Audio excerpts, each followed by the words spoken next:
Күн оқырмандар, бүгін сіздермен балық қору әдісін бөлісетін боламын. Алдымен балығымызды ішін тазалап, сыртын тазалап, жуып алғаннан кейін осылай үлкен немесе кіші бөліктерге бөліп, өзіңізге ыңғайлы етіп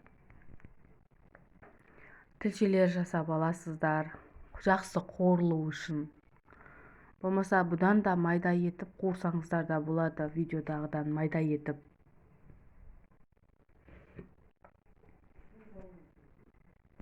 Одан соң осылай кесіп дайындап болғаннан кейін өздеріңіз қалауыңыз бойынша тұздайсыздар. Сосын тұзы сіңгенше 30 минут көлемінде қойып қойдым.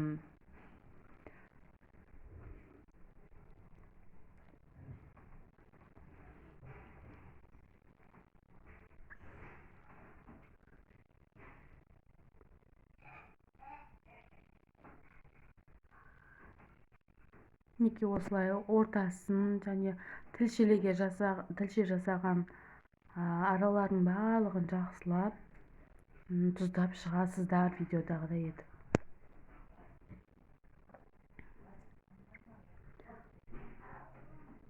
Одан соң барып бір пакетке осындай көлемде, бір 2 пияладай көлемде ұнды салып алдым.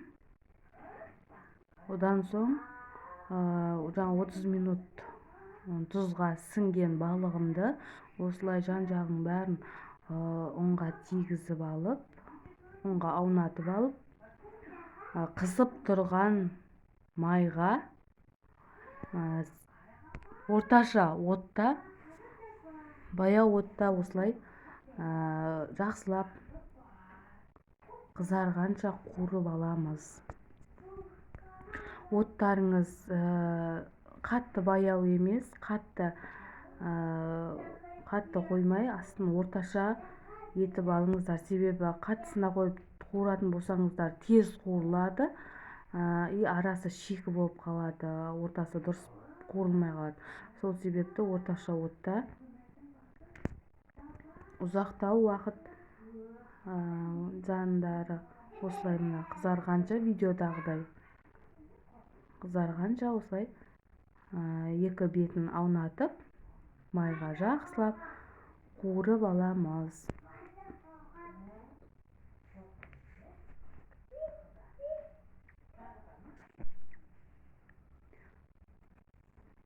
Видеоны қарағандарыңызға рахмет. Сіздермен болған Сымбат. Қош сау болыңыздар.